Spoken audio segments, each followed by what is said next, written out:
আড্ডা দিয়েছে। এসব কি মিলন স্যার। হ্যালো গাইজ, কি অবস্থা সবার?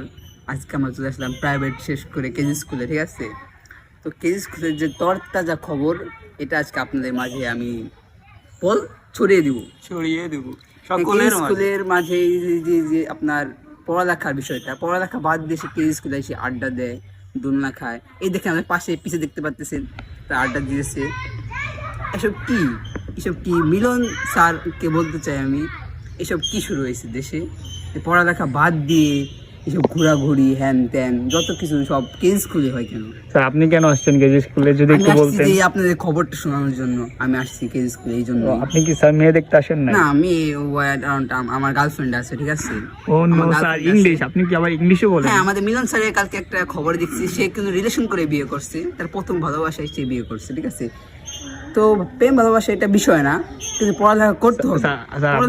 আপনার গার্লফ্রেন্ড কয়টা স্যার? আমার গার্লফ্রেন্ড একটা, ওয়ান পিস। ও আচ্ছা, তার নাম কি স্যার? আপনাকে জানতে পারি? নামটা আসলে স্কিপ করা হচ্ছে, নামটা বলা যাবে না। নামটা নিঝুম। নো, নিঝুম আমার মজ ভাইয়ের গার্লফ্রেন্ডের নাম। প্রেম ভালোবাসা করুক, সমস্যা নাই, কিন্তু সমস্যা একটাই, পড়ালেখা পড়তে হবে, যা হয়ে যাক পড়তে হবে। এই যে তোমরা কি ভালো আছো? তো আমরা এই কিছুক্ষণ পর আপনাদের আশপাশে ঘুরে আপনাদের খবরটা দিব কি হয়। এখন এই পর্যন্তই।